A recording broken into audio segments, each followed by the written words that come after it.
প্রিয় মুসলিম ভাইরা আমার, আপনাদের সামনে সূরাত ইব্রাহিমের 6 নম্বর আয়াত তেলাওয়াত করেছি। কয় নাম্বার? সূরাত ইব্রাহিম, সূরা ইব্রাহিমের সূরাটার নাম সূরাত ইব্রাহিম, আয়াত নং 6।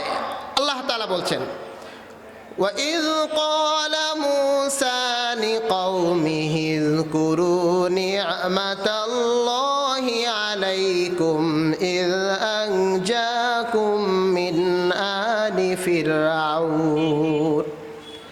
আল্লাহ রাব্বুল আলামিন তার প্রিয় হাবিবকে বলছেন, ও আমার প্রিয় হাবিব, আপনি স্মরণ করেন ওই সময়ের কথা যখন মুসা আলাইহিস সালাম তার সম্প্রদায়কে বলেছেন, উযকুরু নি'মাতাল্লাহি আলাইকুম, আল্লাহ তাআলা তোমাদের উপর যেই নিয়ামত দিয়েছেন সেই নিয়ামতের তোমরা স্মরণ করো। নিয়ামতের স্মরণ করা, এটা করতে হয়। কি নিয়ামত দিয়েছেন? আল্লাহ তাআলা বলছেন, ইয আনজাকুম মিন আলি ফিরআউন। এক নাম্বার অনুগ্রহ হলো আল্লাহ পাক তোমাদেরকে ফেরাউনের শোষণ, নির্যাতন, অত্যাচার থেকে রক্ষা করেছেন। বলি সুবহানাল্লাহ। আর জোরে বলি সুবহানাল্লাহ। সুবহানাল্লাহ বলতে সমস্যা আছে? আল্লাহর নবী বলেছেন, যে ব্যক্তি একবার সুবহানাল্লাহ বলবে জান্নাতে তার একটা গাছ হয়ে যাবে। গাছটা, আল্লাহর নবী বলেন, জান্নাত হচ্ছে একটা সমান জায়গা, যে যত বেশি সুবহানাল্লাহ বলবে তার জান্নাত তত বেশি সুন্দর হয়ে যাবে। আল্লাহ রাব্বুল আলামিন তার এই নিয়ামতের কথা স্মরণ করিয়ে দিচ্ছে। ফেরাউন বনি ইসরাইলের প্রতি অত্যাচার করত, নির্যাতন করত, সেই নির্যাতন থেকে আল্লাহ পাক তোমাদেরকে হেফাজত করেছে, মুক্ত স্বাধীন করেছে। নির্যাতন কি করত? প্রিয় মুসলিম ভাইয়েরা আমার, ইয়াসুমুনাকুম সুআল আযাব। এক নাম্বার নির্যাতন হলো মায়ের সামনে সন্তানকে জবাই করে ফেলতো। নাউজুবিল্লাহ। একজন মা 10 মাস 10 দিন তার পেটের ভিতরে সন্তানকে বড় করছে। কত স্বপ্ন মায়ের, এই সন্তান যেদিন হবে, এই সন্তানকে দেখলে মায়ের ভালো লাগবে, সন্তানকে লালন পালন করবে, সন্তানকে গোসল করাবে, খাওয়াবে, চুমো খাবে, আদর মায়া মমতা দিয়ে সন্তানকে বড় করবে। প্রিয় মুসলিম ভাইয়েরা আমার, এই সন্তানটাকে যখন সেই মায়ের সামনে হত্যা করা ফেলা হবে, পৃথিবীর কোনো মা সেটা সহ্য করতে পারে না। পারে? কিন্তু ফেরাউন হত্যা করত, আর পৃথিবীর সমস্ত মায়েরা সেটাকে বরদাস্ত করে নিত, সহ্য করতে হতো। কারণ যদি তার প্রতিবাদ করা হয় তাহলে মাকেও হত্যা করে ফেলা হবে। এই নির্যাতন ফেরাউন বনি ইসরায়েলকে দিয়েছে। আরেকটি নির্যাতন হলো ওয়াস্তাহায়ুনা নিসাআকুম, তোমাদের যারা মেয়ে ছিল, মা ছিল, এদেরকে ফেরাউন দাসী বাদী হিসেবে রেখে দিত, দাসী বানায় রাখতো। প্রিয় মুসলিম ভাইয়েরা আমার, তাহলে ফেরাউন যেই অত্যাচার করত, সেই অত্যাচারটা কি স্বাভাবিক ছিল? আরো জোরে বলেন, স্বাভাবিক ছিল? মায়ের সামনে সন্তানকে হত্যা করাটা স্বাভাবিক কোন নির্যাতন নয়। এবং একজন আভিজাত পরিবারের, সম্ভ্রান্ত পরিবারের কোনো মেয়েকে দাসীবাদী বানিয়ে রাখা, এটাও যেমন তেমন নির্যাতন নয়। কিন্তু এই নির্যাতন ফেরাউন করে থাকতো। কিন্তু প্রিয় মুসলিম ভাইয়েরা আমার, ইতিহাস আমাদেরকে এই কথা বলে, যারা মানুষকে নির্যাতন করে এক সময় তারাই বিতাড়িত হয়ে যায়। কথা ঠিক কিনা? মানুষের নির্যাতন স্থায়ী হয় না, বরং যারা অত্যাচার করে, যারা নির্যাতন করে, যারা শোষণ করে, যারা নিপীড়ন চালায়, যারা মানুষকে রক্ত চুষে খাওয়ার অভ্যাস থাকে, তারাই কোনো এক সময় বিতাড়িত হয়ে যায়। প্রিয় মুসলিম ভাইয়েরা আমার, যেহেতু ফেরাউন মানুষকে অত্যাচার করত, নির্যাতন করত, তাই ফেরাউনের বিতাড়িত হতে হবে। বিতাড়নটা কেমন করে হলো সেটাও বড় আজব কথা। হযরতে মুসা আলাইহিস সালাম, তিনি তার দলবল নিয়ে, আল্লাহ পাক বলছেন, ফাআউহাইনা ইলা মুসা আন আসরি বিইবাদি, হে মুসা, আমি তোমার কাছে ওহী পাঠালাম, তুমি আমার বান্দাদেরকে নিয়ে তুমি এখন তোমার দিকে রওনা হও। মুসা আলাইহিস সালাম তার কওমকে নিয়ে বের হলেন। কিছুক্ষণ যাওয়ার পরে সেখানে নদী পেলেন।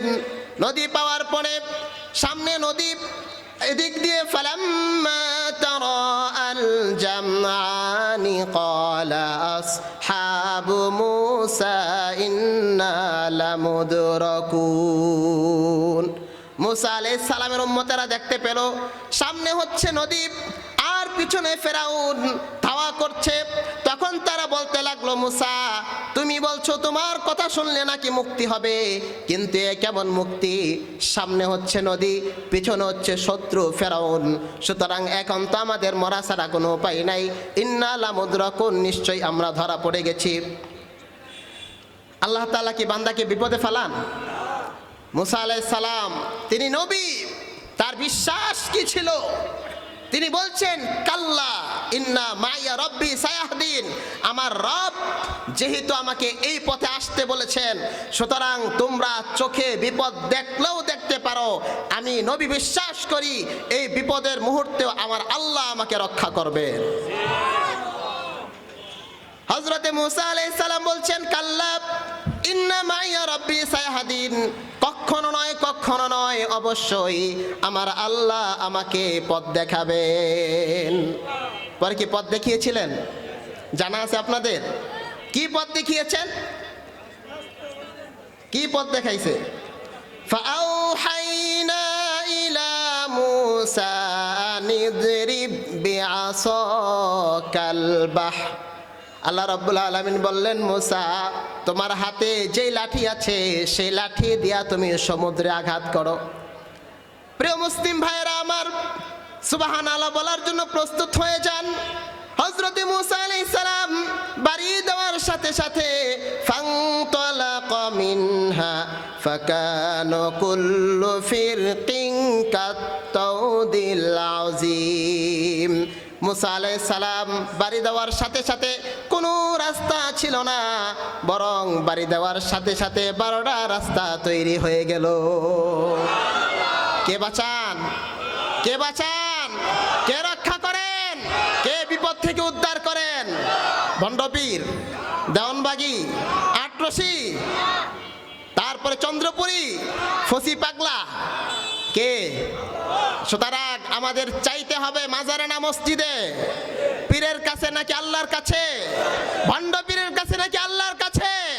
সুতরাং আমাদের ঈমানকে মজবুত করতে হবে। যেখানে হযরতে মূসা আলাইহিস সালামকে আল্লাহ রাব্বুল আলামিন চাক্ষুষ বিপদ থেকে রক্ষা করেছেন, অতএব বিশ্বাস করতে হবে সব বিপদে একমাত্র আল্লাহ আমাকে রক্ষা করেন। সুতরাং আমার চাওয়া পাওয়ার কাছে কারো কাছে থাকবে না, একমাত্র আল্লাহর কাছেই আমাদের চাইতে হবে। প্রিয় মুসলিম ভাইয়েরা আমার, তারা 12টা রাস্তা যখন হয়ে গেল, এবার মূসা আলাইহিস সালামের উম্মতেরা বড় খুশি। মূসা আলাইহিস সালাম বললেন, রাস্তা হয়েছে, এবার তোমরা পার হয়ে যাও। মূসা আলাইহিস সালাম এবং তার সদল বলে 12টা রাস্তা দিয়ে পার হয়ে গেল। পিছনে কারা ছিল? ফেরাউন। কে ছিল? ফেরাউন। সে এখন বলছে, দেখছাস, হ্যাঁ তোরা তো বেটা আমার খোদা মানুষ না, আমি কত বড় খোদা, আনা রব্বুকুমুল আলা, আমি আসার আগেই নদী আমাকে রাস্তা বানিয়ে দিছে। কি বলেন? ফেরাউন আসার কারণে রাস্তা হয়েছে? এটা ওর মরণ ফাঁদ। এটা ওর কি? ও জানে না যে এটা এখানে আমার মরতে হবে। ফেরাউন যখন দেখলো কি ব্যাপার, পানি ভরা এই সমুদ্র, মুহূর্তের মধ্যে এতগুলো রাস্তা হয়ে গেল, নিশ্চয় আমি বড় খোদা, আনা রব্বুকুমুল আলা, এই কারণে আমার সম্মানার্থে একটা নয় 12টা রাস্তা হয়ে গেছে। আপনারা বলেন এটা কি ফেরাউনের সম্মানার্থে নাকি মূসা আলাইহিস সালামের জন্য? মূসা আলাইহিস সালামের জন্য। ফেরাউন বুঝতে ভুল করেছে। তার সদলবল নিয়ে যখন সে রাস্তা পার হওয়ার জন্য এই 12টি রাস্তা দিয়ে সে প্রবেশ করেছে, সমুদ্রের মাঝ বরাবর আসার সাথে সাথে আল্লাহ পাক বলছেন, ওগো সমুদ্র, যেমন পানি ছিলে তেমন পানিতে ভরে যাও। যখন ভরে গেল, সুম্মা আগরাকনাল আখরিন। আল্লাহ রাব্বুল আলামিন বলেন, যেহেতু ফেরাউন আমার বিরুদ্ধাচরণ করেছে, মানুষকে অত্যাচার করেছে, নির্যাতন করেছে, শোষণ করেছে, এই জন্য আমি ফেরাউন এবং তার দলবলকে পানির নিচে চুবাইয়া মেরে ফেলেছি। সুতরাং পৃথিবীর ইতিহাস যারাই নির্যাতন করবে, যারাই শোষণ করবে, যারাই অত্যাচার করবে, যারা মানুষ হত্যার রাজনীতি করবে, তাদেরকে পৃথিবীর যে কোনো সময় সেই দেশ থেকে বিতাড়িত হতেই হবে। এটা পৃথিবীর ইতিহাস, একেবারে ফেরাউন থেকে শুরু করে। যেহেতু ফেরাউন তখনকার মানুষকে অত্যাচার করেছে, নির্যাতন করেছে, তার নির্যাতন অতিষ্ঠ হয়ে মানুষ তার বিরুদ্ধে সংগ্রাম করেছে। মূসা আলাইহিস সালামের কওম তার বিরুদ্ধে সংগ্রাম করেছে, আল্লাহ পাক তাকে পরাজিত করে দিয়েছে এবং চুবিয়ে হত্যা করেছে। প্রিয় মুসলিম ভাইয়েরা আমার, সুতরাং এখান থেকে আমাদের শিক্ষা নিতে হবে, আমরা দুর্বলদের প্রতি কোনো সময় জুলুম করব না। পারবেন? জুলুমদেরকে মার দিবেন? যারা ছোট, দুর্বল, অসহায়, এদেরকে মারবেন? আল্লাহর নবী বলছেন, ইত্তাকি দাওয়াতাল মাজলুম, তিন ব্যক্তির দোয়া কবুল হয়ে যায়। এক নাম্বার হলো যে মুসাফির, দুই নাম্বার হলো মা বাবা, তিন নাম্বার হলো যে অন্যায়ভাবে জুলুমের শিকার হয়, মাজলুম হয়ে যায়। মাজলুম যখন জুলুমের শিকার হয়, আল্লাহর কাছে হাত তুলে বলে, ওগো আল্লাহ, আমি দুর্বল, আমি অসহায়, আমার শক্তি নাই, আমার কোনো ক্ষমতা নাই, আমি দুর্বল বলে আমাকে অত্যাচার করেছে, আমার গালে থাপ্পড় মেরেছে, আমাকে কটু কথা বলেছে, ওগো আল্লাহ, আমি তো এটার প্রতিশোধ নিতে পারলাম না, তুমি এটার বিচার করো।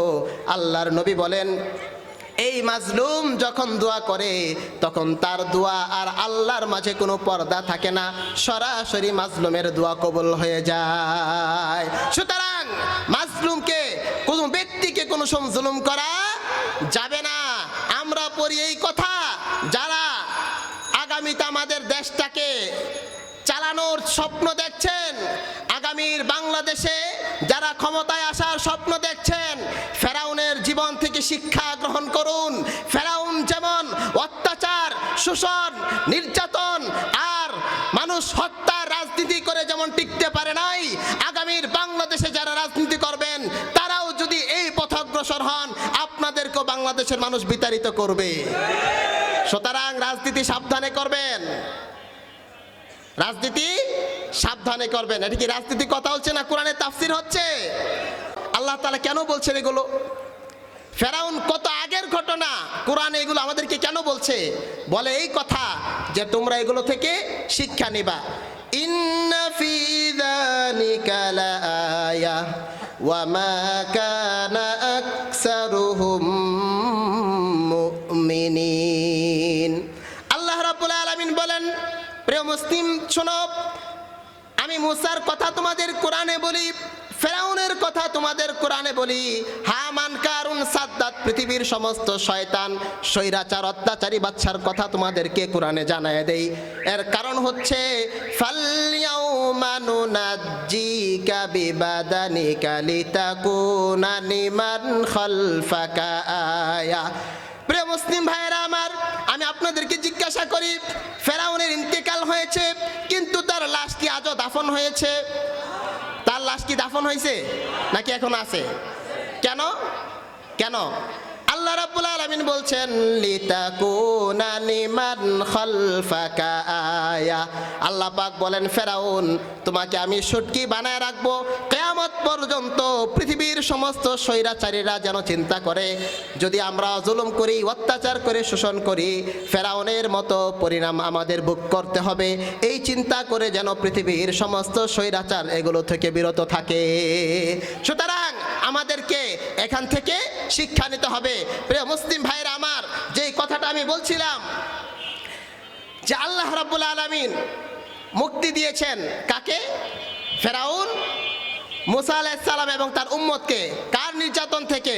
ফেরাউনের। আমাদের আজকে কয় তারিখ? আজকে কয় তারিখ? কি মাস? ডিসেম্বর, আমাদের বিজয়ের মাস। তার তারপর 13, তারপর 14, 15, 16, এই 16 তারিখ বাংলাদেশে বিজয় দিবস উদযাপন করা হয়। কিন্তু আমরা সেদিন কি করব? আমরা মুসলমান কোনোদিন এদিক সেদিক দৌড় দিতে পারে না। তাদের সামনে কোরআন থাকে, হাদিস থাকে। এই কোরআন যা বলে, হাদিস যা বলে, মুসলমান সেটাই করে। কোরআন সুন্নাহর বাইরে মুসলমান কিছুই করতে পারে না। পারে বলেন? আমরা কোরআন নিয়ে বাঁচতে চাই, কথা বলেন। আমরা ইসলাম নিয়ে বাঁচতে চাই, আমরা সুন্নাহ নিয়ে বাঁচতে চাই। আমরা পরিষ্কার বলছি, কোরআন সুন্নাহর বাইরে কোনো মত, কোনো মতাদর্শ আমরা মানতে রাজি নয়। অতএব বিজয় দিবস উদযাপিত হবে পশ্চিমা কালচারে না কোরআনের আইনে? কোরআনের আইনে। অতএব কোরআনের আইন কি সেটা আমাদের জানতে হবে কিনা? এখন যদি চলে যায় জানা যাবে? তাহলে যাব আমরা ইনশাআল্লাহ, মাহফিল শেষ করে যাব। বলেন আমিন, বলেন আমিন। এক নাম্বার হচ্ছে আল্লাহ তাআলা বলছেন, وَإِذْ تَأَذَّنَ رَبُّكُمْ لَئِنْ شَكَرْتُمْ لَأَزِيدَنَّكُمْ وَلَئِنْ كَفَرْتُمْ إِنَّ عَذَابِي لَشَدِيدٌ। আল্লাহ রাব্বুল আলামিন বলেন, শোনো হে মুসলিম, তোমরা যদি আমার নিয়ামতের কৃতজ্ঞতা আদায় করো, লাযিদান্নাকুম, তাহলে তোমাদের নিয়ামতকে আমি বাড়ায়া দিব। তোমরা যে স্বাধীনতা অর্জন করেছো, তোমরা যে পশ্চিম পাকিস্তানিদের উপরে বিজয় অর্জন করেছো, তোমরা যদি আমার নীতি আদর্শ গ্রহণ করো আর সেইভাবেই চলতে পারো, আমি আল্লাহ রাব্বুল আলামিন তোমাদের স্বাধীনতাকে স্থায়ী করে দিব, তোমাদের বিজয়কে আমি আরো বাড়ায়া দিব। ওয়ালাইন কাফারতুম ইন্না আযাবি লাশাদীদ, কিন্তু যদি আমার দেখানো পথ ছেড়ে অন্য কোনো দিকে চলে যাও, তাহলে তোমরা তোমাদের স্বাধীনতাকে হারিয়ে ফেলবে। আমরা আমাদের স্বাধীনতা হারাতে চাই না, আমরা আমাদের স্বাধীনতা হারাতে চাই না, ধরে রাখতে চাই। অতএব আমাদেরকে আল্লাহর প্রতি কৃতজ্ঞ হতে হবে। আল্লাহর প্রতি কৃতজ্ঞ কেমন? নবীজি সাল্লাল্লাহু আলাইহি ওয়াসাল্লাম বলেছেন, মান লাম ইয়াশকুরিন নাস লাম ইয়াশকুরিল্লাহ। যদি মানুষের কৃতজ্ঞতা আদায় করা না হয়, তাহলে আল্লাহর কৃতজ্ঞতা আদায় হবে না। সুতরাং আল্লাহর কৃতজ্ঞতা মানুষের কৃতজ্ঞতার উপর নির্ভর করে। যতদিন পর্যন্ত একজন ব্যক্তি যার সে গুণগে যার অবদান রয়েছে তার কৃতজ্ঞতা প্রকাশ করবে, ততদিন পর্যন্ত আল্লাহর কৃতজ্ঞতা আদায় হবে। আর যতদিন পর্যন্ত সেই ব্যক্তির কৃতজ্ঞতা আদায় হবে না, আলহামদুলিল্লাহ আলহামদুলিল্লাহ বলে, আল্লাহর কৃতজ্ঞতা আদায় হবে না।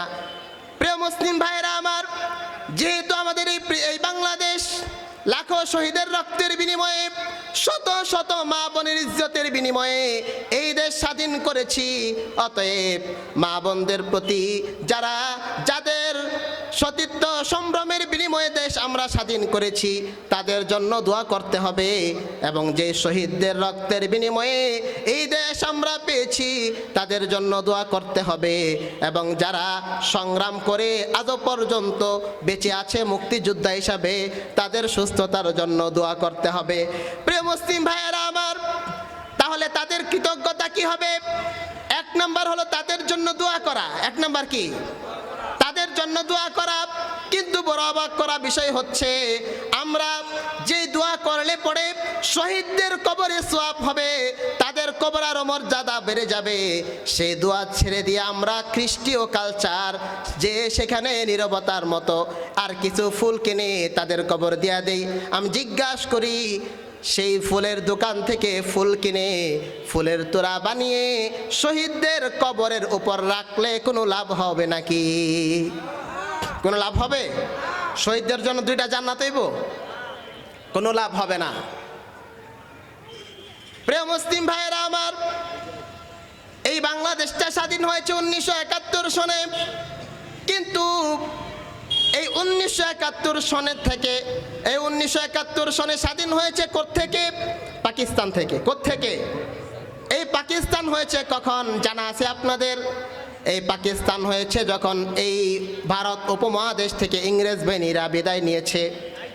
সুতরাং ইংরেজ বেনিয়ারা যদি বিদায় না নিত তাহলে পাকিস্তান হতো না। আর পাকিস্তান যদি দুভাবে অর্থাৎ পূর্ব পাকিস্তান এবং পশ্চিম পাকিস্তান বিভক্ত না হতো তাহলে বাংলাদেশ আলাদা রাষ্ট্র হতো না। সুতরাং বাংলাদেশ আলাদা রাষ্ট্র হওয়া এটা পাকিস্তান স্বাধীন হওয়ার উপর নির্ভর করে। আর পাকিস্তান স্বাধীন হয়েছে ইংরেজরা বিতাড়িত হওয়ার মাধ্যমে। সেই ইংরেজকে বিতাড়িত করেছে কারা? এদেশের উপমহাদেশের আলেম সমাজ। সুতরাং আমরা এই কথা বলতে চাই, আমরা যেমন ভাবে আমার দেশের মুক্তিযুদ্ধ যারা করেছে, যারা শহীদ হয়েছে তাদের জন্য যেমন দোয়া করি, যারা বেঁচে আছে তাদের সুস্থতার জন্য দোয়া করি। এটা যেমন করতে হবে 1971 সনের আগে ব্রিটিশ বিরোধী আন্দোলন যারা করেছে সেই উলামায়ে কেরামের অবদানটাকেও স্বীকার করতে হবে। কিন্তু বড় দুঃখের বিষয় আমরা দেখতে পাই 16 ডিসেম্বর 26শে মার্চ যখন আসে তখন আমার দেশের কিছু মিডিয়া তারা যে সমস্ত উলামায়ে কেরাম নিজের স্ত্রীকে বিধবা করে, নিজের সন্তানকে এতিম করে, নিজের মায়ের বুককে খালি করে ব্রিটিশ বিরোধী আন্দোলন করেছে সেই সমস্ত উলামায়ে কেরামদেরকে জঙ্গি আর সন্ত্রাসী ইত্যাদি বানিয়ে নাট্য মঞ্চস্থ করে মানুষের সামনে কলুষিত করা হয়। আমরা স্পষ্ট বলে দিতে চাই, আগামীতে কোন চ্যানেল যদি আলেম সমাজকে জঙ্গি আর ইত্যাদি বানিয়ে মঞ্চস্থ করা হয় সেই চ্যানেলকে বাংলাদেশে বন্ধ করে দিতে হবে। এই চ্যানেল চলবে না বাংলাদেশে, একবারে বন্ধ করে দিতে হবে। কারণ তাদের বিনিময়ে আমরা স্বাধীনতা পেয়েছি। যারা আমাদেরকে দেশ দিয়েছে তাদের সামনে আমরা গাদ্দারি করতে পারবো না, তাদের রক্তের সাথে আমরা গাদ্দারি করতে পারবো না। প্রিয় মুসলিম ভাইরা আমার, তাহলে প্রথম কাজ কি? প্রথম কাজ হচ্ছে কৃতজ্ঞতা আদায় করা। কৃতজ্ঞতা আদায় কিভাবে হবে? নবী করিম সাল্লাল্লাহু আলাইহি সাল্লাম শিখিয়েছেন, নবীজি সাল্লাল্লাহু আলাইহি সাল্লাম শিখিয়েছেন যে দেশপ্রেম এটা ইমানের অঙ্গ। দেশপ্রেম কিসের অঙ্গ? আমরা হযরত ইব্রাহিম আলাইহিস সালামের নাম শুনছি না? তিনি কে বলেন তো? তিনি আমাদের জাতির পিতা। তিনি কে? তিনি দেশের জন্য দোয়া করছেন না? কোথায় করছেন বলেন? শুনুন তাহলে, আজকে শিখে যান, পরে বলবেন। আল্লাহ রাব্বুল আলামিন বলছেন, হে আমার প্রিয় হাবিব, স্মরণ করো এই সময়ের কথা। وَإِذْ قَالَ إِبْرَاهِيمُ رَبِّ اجْعَلْ هَذَا الْبَلَدَ آمِنًا। হযরত ইব্রাহিম আলাইহিস সালাম যখন কাবা নির্মাণ করলেন, কাবা নির্মাণ করার পরে বলছেন, ওগো আল্লাহ, আমি যেই দেশে বাস করি এই মক্কা নগরীটাকে তুমি নিরাপদ শহরে পরিণত করে দাও। ওয়ারযুকহুম মিনাস সামারাত, আর এই দেশটাকে ফলমূল দিয়া ভরে দাও। প্রিয় মুসলিম ভাইয়েরা আমার, এই কারণেই দেখতে পাওয়া যায় আরব দেশে মক্কা মদিনায় পৃথিবীর সমস্ত ফল কোথাও না পেলে সেখানে পাওয়া যায়। কথা ঠিক কিনা? কেন? কারণ ইব্রাহিম আলাইহিস সালাম দোয়া করেছিলেন। তিনি দোয়া করেছেন যে আল্লাহ এই দেশটাকে তুমি নিরাপদ রাখো। সুতরাং দেশের প্রতি মায়া থাকা এটা ঈমানের অঙ্গ। কথা বলেন ঠিক কিনা? নবীজি সাল্লাল্লাহু আলাইহি ওয়াসাল্লাম দৃষ্টান্ত প্রকাশ করেছেন। নবীজি সাল্লাল্লাহু আলাইহি ওয়াসাল্লাম যেই রাতে নবীজি মক্কা থেকে মদিনায় যাবে, একদিক থেকে হযরতে খাদিজাতুল কুবরা রাদিয়াল্লাহু তাআলা আনহার ইন্তেকাল হয়ে গেল। তিনি কে ছিলেন? নবীজির প্রিয়তমা স্ত্রী ছিলেন। হযরত খাদিজার মতো স্ত্রী পাওয়া এটা ভাগ্যের ব্যাপার। নবীজি সাল্লাল্লাহু আলাইহি ওয়াসাল্লাম হেরা পর্বতের গুহায় যখন তিনি ধ্যানমগ্ন হলেন, একদিন হযরতে জিব্রাইল এলেন। নবীজি ভয় পেয়ে গেলেন, যে বলছে জাম্মিলুনি জাম্মিলুনি, ওগো খাদিজা তুমি আমাকে জড়ায়া ধরে আমাকে তুমি কম্বল দিয়ে আবৃত করে দাও, আমার অনেক ভয় লাগছে। প্রিয় মুসলিম ভাইয়েরা আমার, খাদিজাতুল কুবরা রাদিয়াল্লাহু তাআলা আনহা তখন নবীজিকে কথা বলেন নাই, কেন আপনি সেই পাহাড়ে বসে থাকেন, কেন সেখানে ধ্যানমগ্ন থাকেন, আপনি আমার কাছে থাকবেন, আপনি এখানেই থাকবেন, সেখানে যাওয়ার দরকার নাই, সেখানে গেছেন বলেই তো আপনার এই ক্ষতি হয়েছে। এইভাবে নবীজিকে তিরস্কার করেন নাই, বরং নবীজিকে সান্ত্বনা দিয়েছেন। কাল কাল্লা আল্লাহি লা ইউখজিকান্নাল্লাহু আবাদা। নবীজিকে বলছেন না না, আপনাকে আল্লাহ তাআলা অপমান করবেন না, কারণ ইন্নাকা লাতাসিলুর রহিম, আপনি আত্মীয়তার সম্পর্ক রক্ষা করেন। অতাকসিবুল মাদুম, অসহায়ের বোঝা লাঘব করেন। অতাকরিদ দাইফা, মেহমানদের আত্মীয়তা করে থাকেন আর মানুষের উপকার করে থাকেন। এত উপকার যেহেতু আপনি করেন, আল্লাহ তাআলা আপনাকে ধ্বংস করবেন না।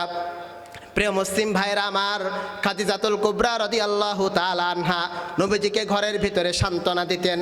নবীজি যখন দ্বীনের দাওয়াত দিতেন, কাফের মুশরিকেরা নবীজিকে যখন অত্যাচার করত, মানসিকভাবে কষ্ট দিত, নবীজিকে যখন পাগল বলতো, নবীজিকে যখন জাদুঘর বলতো, নবীজিকে যখন মিথ্যাবাদী বলতো, নবীজির মনটা ভেঙে টুকরা টুকরা হয়ে যেত।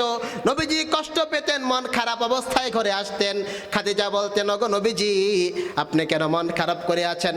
নবীজি বলতেন, খাদিজা, আমার দ্বীনের দাওয়াত দিচ্ছি, মানুষকে সত্যের দিকে আহ্বান করছি, কিন্তু মানুষ আমার দাওয়াত গ্রহণ করবে দূরের কথা, উল্টা আমাকে পাগল বলে, উল্টা আমাকে গালি দেয়, উল্টা আমাকে মিথ্যাবাদী বলে, জাদুকর বলে, নানান কথাবার্তা বলে।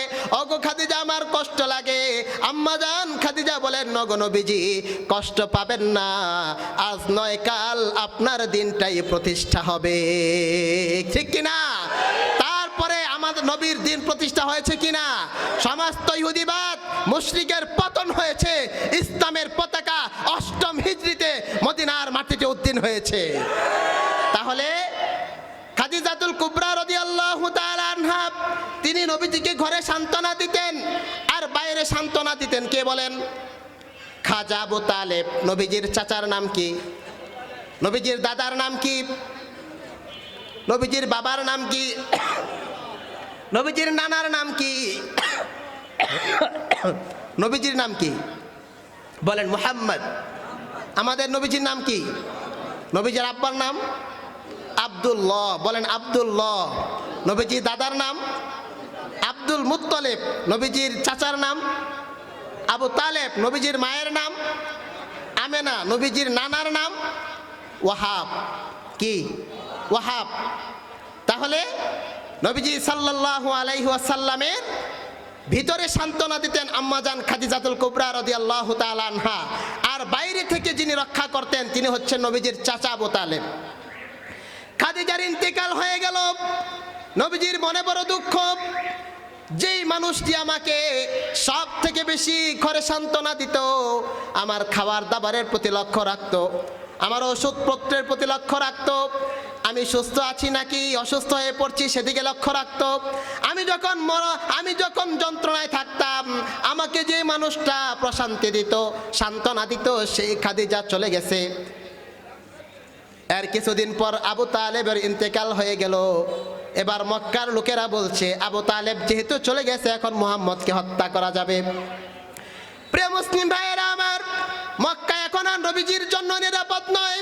নবীজি বুক ভরা আশা নিয়ে চলে গেলেন তায়েফে। তায়েফের লোকদেরকে দাওয়াত দিলেন ইসলামের। তায়েফের লোকেরা দাওয়াত কবুল করলো না, বরং নবীজি সাল্লাল্লাহু আলাইহি ওয়াসাল্লামকে লক্ষ্য করে রাস্তার সেই বকাটে ছেলেদেরকে বলছে, মুহাম্মদের গায়ে পাথর মারো। আর সেই বকাটে ছেলেরা রাস্তার ধারালো পাথরগুলো তুলে তুলে নবীজির নরম গায়ে নিক্ষেপ করছে। যেই নবীর শরীরে মাছি মশা বসা আরাম ছিল, সেই নবীর শরীরে, নরম শরীরে সেই ধারালো পাথরগুলো মারছে। কাদা মাটির ভিতরে পাথরগুলো যেভাবে ডেবে যায়, নবীজির নরম শরীরে পাথরগুলো সেভাবে ঢুকে যাচ্ছে। হযরত যায়েদ বিন হারেসা বলেন, আমি যখন নবীজির শরীর থেকে পাথরগুলো টান দিচ্ছি, ফিনকি দিয়ে রক্ত বেরিয়েছে। নবীজি বলছেন, ওগো যায়েদ বিন হারেসা, তুমি কি পাথর টান দিয়েছো? কিন্তু আমার মনে হয়েছে এত ব্যথা পেয়েছি যে আমার কলিজাতায় তুমি টান দিয়েছো কিনা। আম্মা জান আয়েশা রাদিয়াল্লাহু তাআলা আনহা নবীজির পিঠে তেল মেখে দিচ্ছে। নবীজি সাল্লাল্লাহু আলাইহি সাল্লাম সুন্দর ছিলেন, তার চেহারা চাঁদের চেয়ে সুন্দর ছিল। পিঠের মধ্যে একটা দাগ, কিছু বসন্তের মতো দাগ পড়ে গেল। আম্মা জান আয়েশা বলছেন, ওগো নবীজি, আপনার পিঠে কেন দাগ? কোনোদিন কি বসন্ত হয়েছে কিনা? নবীজি সাল্লাল্লাহু আলাইহি সাল্লাম চোখের পানি ছেড়ে দিয়েছেন। আয়েশা বলছেন, ওগো নবীজি, আপনাকে প্রশ্ন করলাম আপনার কি কোনো কিছু হয়েছে কিনা, আপনি কেন কাঁদছেন, জবাব দেন না কেন?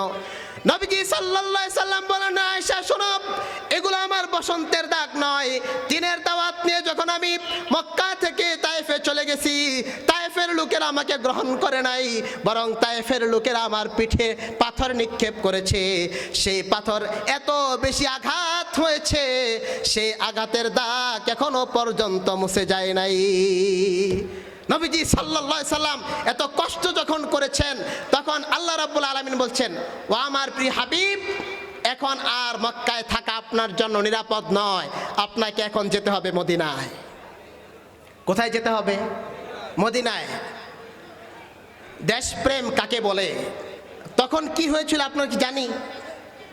নবীজি সাল্লাল্লাহু আলাইহি ওয়াসাল্লাম তখন চোখ থেকে পানি ছেড়ে বলছে, গো কাবা, তোমাকে ছেড়ে যেতে আমার মনে চায় না, কারণ তোমার প্রতি আমার ভালোবাসা জন্ম নিয়েছে। এই মক্কায় আমি বেড়ে উঠেছি, এই মক্কায় আমার ওঠা বসা, এই মক্কার প্রতিটি বালিকণার সাথে আমার সম্পর্ক, এই মক্কার প্রতিটি আলো বাতাসে আমার বেড়ে ওঠা। আজকে তোমার লোকেরা আমাকে তোমার কাছে থাকতে দিচ্ছে না, কিন্তু আমার মন বলছে ইন্না লারাদ্দুকা, আল্লাহ রাব্বুল আলামিন কিছুদিন পরে আবার আমাকে মক্কায় পাঠিয়ে দিবেন। নবীজি সাল্লাল্লাহু আলাইহি ওয়াসাল্লাম মাতৃভূমি ত্যাগ করে যখন যাচ্ছেন, চোখের পানি ফেলে দিয়ে নবীজি দেশের প্রতি মায়া তার মমতা দেখিয়েছেন। সুতরাং প্রিয় মুসলিম ভাইয়ের আমার, বুঝতে হবে এই কথা, ইসলাম মানুষকে দেশপ্রেম আর দেশত্ববোধ শিখায়। এই কারণে আমরা দেখতে পাই, দেশে যখন বন্যা হয়, দেশে যখন অগ্নি হয়, দেশে যখন মহামারী ছড়ায়, দেশে যখন করোনা আসে, দেশে যখন কোনো সংকট তৈরি হয়, তখন এই দেশের দাড়ি টুপি আর তাওহীদি জনতাই দেশের পক্ষে দাঁড়িয়ে যায়। অথচ আমরা দেখি কি, যারা বলে আমরা পালাবো না, বলছে না অনেকেই, আমরা পালাবো না এই কথা বলছে, কিন্তু যখন এই দেশে অনিরাপত্তা ছিল, যে কোনো এক দেশের লোকেরা এখানে এসে হামলা করবে এমন একটা সংকট ছিল, তখন আলেম সমাজ এবং তাওহীদি জনতা, ছাত্র সমাজ, তারা টিম করে, তারা গ্রুপ করে করে রাস্তার অলিতে গলিতে সারা রাত দাঁড়িয়ে মানুষের মন্দির, হিন্দুদের মন্দির এবং মানুষের বাড়িঘরগুলো পাহারা দিয়েছে। দিছে না? এগুলো দেশপ্রেম, এগুলো কি? আর যারা বলছে যে আমরা কোনোদিন পালাই না, তাদেরকে হারিকেন আর পত্রিকায় হারানো বিজ্ঞপ্তি দিয়েও খুঁজে পাওয়া যায় না। লম্বা লম্বা কথা, কি কথা? লম্বা লম্বা কথা। প্রিয় মুসলিম ভাইয়েরা আমার, নবীজি সাল্লাল্লাহু আলাইহি ওয়াসাল্লাম দেশপ্রেম আমাদেরকে শিখিয়েছেন। সুতরাং দেশের প্রতি প্রেম থাকতে হবে। অতএব দেশপ্রেমের আলামত হলো সেই দেশটা কিভাবে উন্নত হয়, কিভাবে অগ্রসর হয়, সেই দেশটা কিভাবে সমৃদ্ধ হয়, আমাদের জন্য কাজ করতে হবে। প্রিয় মুসলিম ভাইয়েরা আমার, আমাদের এই দেশটাকে উন্নত করতে হলে 4টি কাজ করতে হবে। কয়টি? 4টি কাজ। কয়টি?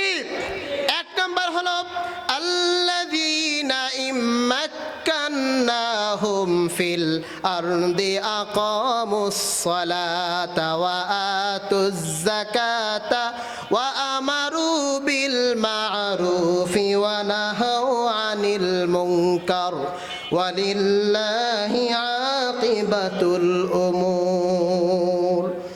আল্লাহ রাব্বুল আলামিন বলছেন, 4টি কাজ যদি তোমরা করো তাহলে তোমাদের দেশ উন্নতির পথে যাবে। 1 নম্বর কাজ হলো দেশের সমস্ত মানুষকে নামাজের, দেশের সমস্ত মুসলিমকে নামাজি বানাতে হবে। 1 নম্বর কাজ কি?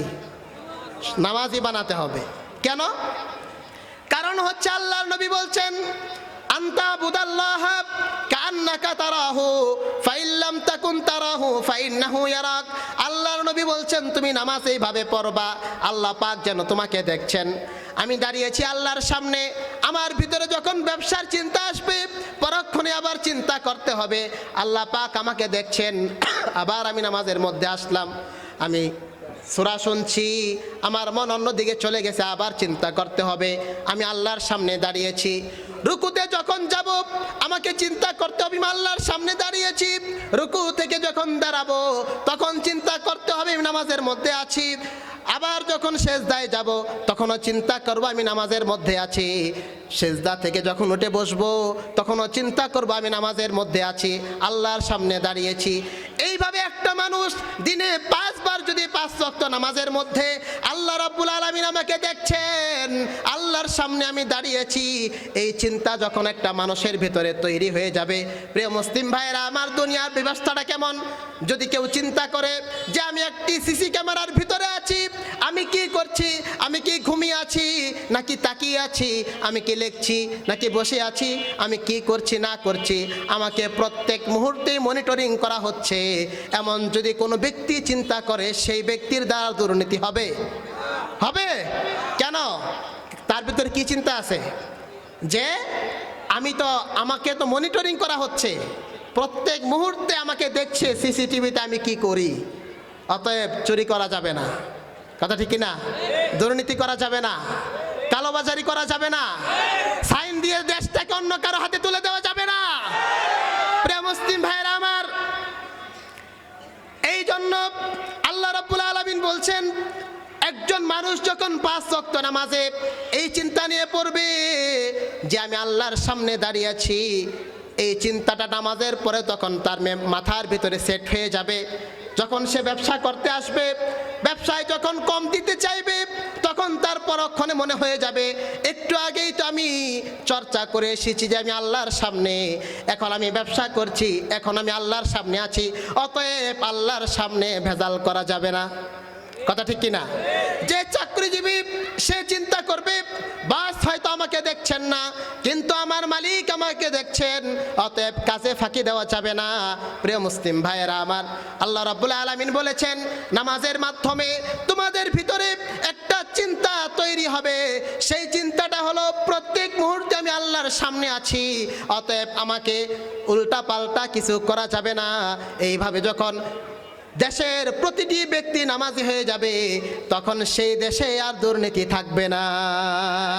আমরা তো বলি দুর্নীতির জন্য দুদক বানাইছে, আমরা বলি দুদক মুদক লাগবে না, দেশের প্রত্যেকটা মন্ত্রীকে, এমপিকে, কাউন্সিলর থেকে শুরু করে এমপি মন্ত্রী পর্যন্ত সকলকে 5 ওয়াক্ত নামাজ বাধ্যতামূলক করে দেন।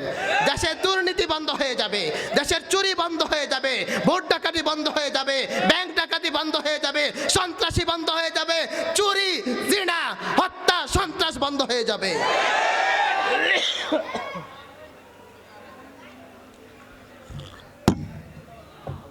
এটা বুঝতে হবে। আল্লাহ তাআলা বলছেন 1 নাম্বার কাজ হলো দেশের সবাইকে তোমরা নামাজি বানায় দাও। কেন? নামাজ মানুষের ভিতরে চিন্তা ঢুকায় আমি কার সামনে আছি? আল্লাহর সামনে। আমি যখন নামাজে দাঁড়াই আলহামদুলিল্লাহি রাব্বিল আলামিন, আল্লাহ পাক বলেন তুমি রবের প্রশংসা করছো। কোন রব? বান্দা তখন বলেন আর রহমানির রহিম। আল্লাহ বলেন হ্যাঁ রহমান আবার কে? কোন রহমানের প্রশংসা করছো? বান্দা তখন বলেন মালিকি ইয়াউমিদ্দিন। আল্লাহ তাআলার সাথে যখন বান্দার একটা সম্পর্ক হয়ে যায়, তখন আল্লাহ বলেন তোমার কি লাগবে? তখন বান্দা বলে ইয়াকা না'বুদু ওয়া ইয়াকা নাস্তাঈন। ওগো আল্লাহ, আমরা সবাই তোমার ইবাদত করি, তোমার কাছে সাহায্য চাই। আল্লাহ বলেন কি তোমার সাহায্য লাগবে আমাকে বলো। তখন আমরা বলি ইহদিনাস সিরাতাল মুস্তাকিম। ওগো আল্লাহ, আমাদেরকে সঠিক পথ দেখায়া দাও। তাহলে নামাজের ভিতরে আমরা কার সাথে কথা বলি? ইন্নাল মুসাল্লি ইউনাজি রাব্বাহু। একজন মুসল্লি যতক্ষণ সে নামাজে থাকে ততক্ষণ সে আল্লাহর সাথে কথা বলে। সুবহানাল্লাহ বলেন। অতএব আল্লাহর সাথে কথা বলতে বলতে বলতে বলতে যখন একজন মানুষের মাথায় এটা ঢুকে যাবে আমি যেই কাজ করি সেই কাজ আল্লাহ দেখেন, তখন এই ব্যক্তির দ্বারা আর চুরি আর দুর্নীতি সম্ভব হবে না। তাহলে 1 নাম্বার কাজ কি আমার দেশটাকে উন্নত করার জন্য? নামাজ। আমরা তো এই কথা বলি, এই ভয়টা না থাকার কারণে স্বাধীনতার পর থেকে এই পর্যন্ত যত কোটি কোটি কোটি টাকা লুট হয়েছে গেছে, বেগম বাজারে চলে গেছে, অন্য দেশে চলে গেছে। এই টাকাগুলো যদি অন্য দেশে না যেয়ে আমার দেশের মানুষের পক্ষে কাজ করত, আমার দেশ সমৃদ্ধ হয়ে যেত। একটা গরিব খুঁজে পাওয়া যাইত না। কয়দিন পরে পরে পত্রিকায় আসে 5,000 কোটি টাকা ব্যাংক লুট হয়েছে। 5,000 কোটি টাকা, চিন্তা করছেন আপনি? 5,000 কোটি টাকা, 1 কোটি 2 কোটি না, 1 কোটি 100 কোটি, 100 কোটি 1,000 কোটি, 1,000 5,000 কোটি টাকা। এইভাবে কয়দিন পরপরই তো ঘটে। স্বাধীনতার পর থেকে আজকে 2025 পর্যন্ত বাংলাদেশে যেই টাকা বাংলাদেশ থেকে অন্য দেশে পাচার হয়েছে দুর্নীতির কারণে, কালোবাজারির কারণে, সেই টাকাগুলো যদি আজকে বাংলাদেশের হতদরিদ্রের পিছনে খরচ করা হতো, বাংলাদেশে একটা গরিবও খুঁজে পাওয়া যাইত না। অতএব দুর্নীতি বন্ধ করেন, দেশ এমনি সমৃদ্ধ হয়ে যাবে। আল্লাহ পাক কি আজাইরা বলছে কথা? আল্লাহ পাক ওমান আস্তাকু মিনাল্লাহি হাদিসা, আল্লাহর থেকে সত্য কথা কেউ বলেন না। আল্লাহ তাআলা বলছেন যে তোমাদের দেশটাকে তোমরা যদি উন্নত করতে চাও, সমৃদ্ধশালী করতে চাও, 1 নাম্বার হলো নামাজ। 1 নাম্বার কি? 2 নাম্বার হলো ওয়াতুজ যাকাত। 2 নাম্বার হলো তোমরা যাকাত আদায় করে দাও। প্রিয় মুসলিম ভাইয়েরা আমার, অনেক লম্বা আলোচনা, শুধু সংক্ষেপে বলবো। আল্লাহ রাব্বুল আলামিন ইসলামী অর্থনীতিটাকে এমনভাবে সাজিয়েছেন, সব অর্থ একজনের কাছে থাকবে আর বাকি মানুষগুলো নিঃস্ব হয়ে থাকবে। ইসলাম বলে এটার নাম বৈষম্য। ইসলাম কোনো বৈষম্যকে অনুমতি দেয় না। ইসলাম হলো সকলের ভিতরে সাম্য বজায় রাখতে হবে, সকলের ভিতরে সমতা বজায় রাখতে হবে, সকলের ভিতরে একটা ব্যালেন্স করে থাকতে হবে। প্রিয় মুসলিম ভাইরা আমার, এই দেশের যত বড় লোক আছে, কোটিপতি আছে, লাখপতি আছে, তারা যদি তাদের যাকাত গুলোকে একত্রিত করে আর প্রত্যেক বছর গরিবদেরকে লিস্ট ধরে প্রত্যেক বছর 50 জন দরিদ্র ব্যক্তিকে যদি তারা ধনী বানায় দিত, ব্যবসা ধরিয়ে দিত, সব প্রতিষ্ঠিত করে দিত, তাহলে আজকে পর্যন্ত দেশে কোনো গরিব খুঁজে পাওয়া যাইত না। কিন্তু আমরা তো যাকাতেই দেই না। 3 নাম্বার ওয়া আমারু বিল মারুফ, ভালো কাজের আদেশ করতে হবে। ভালো কাজের আদেশ কি?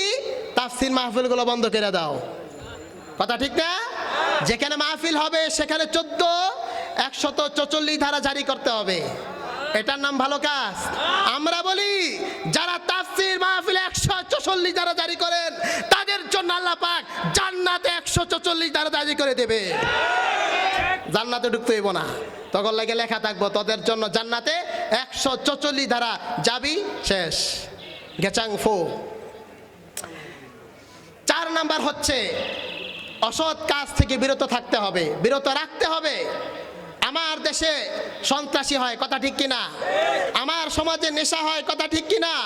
আমার সমাজে নেশার ব্যবসা করে না, মদের ব্যবসা করে না, ইয়াবার ব্যবসা করে না, চরিত্র বিধ্বংসী শত সব কাজ, ইমান বিধ্বংসী, চরিত্র বিধ্বংসী, জীবন বিধ্বংসী এই মহামারী নেশা, সুদ, ঘুষ, সন্ত্রাস, চাঁদাবাজি, এগুলোর বিরুদ্ধে প্রতিরোধ গড়ে তুলতে হবে। তাহলে না দেশ শান্তি হবে। এই 4টা কাজ যদি আমি যে সমাজে থাকি, আপনারা যুবক ভাইরা আছেন, আপনারা চিন্তা করবেন এই কথা যে আল্লাহ পাক আমাকে একটা জীবন দিয়েছেন, আমি যে সমাজে থাকবো সেই সমাজে কোনো সুদ থাকতে পারবে না। কথা বলেন? আমি যে সমাজে থাকবো সেই সমাজে কোনো ঘুষ থাকতে পারবে না। আমি যে সমাজে থাকবো সেই সমাজে কোনো হত্যা, সন্ত্রাস, চাঁদাবাজ থাকতে পারবে না। আমার সমাজ সব ধরনের কলুষতা মুক্ত থাকবে। প্রিয় মুসলিম ভাইরা আমার, আল্লাহ রাব্বুল আলামিন বলেন এই 4টি কাজ, নামাজ, যাকাত, সৎ কাজের আদেশ, অসৎ কাজের নিষেধ, এই 4টি কাজ তো যদি তোমরা করতে পারো, তোমাদের দেশকে আমি উন্নতি আর সমৃদ্ধি দিয়ে ভরে দিব। আল্লাহ পাক আমাদেরকে আমল করার তৌফিক দান করুন, বলি আমিন।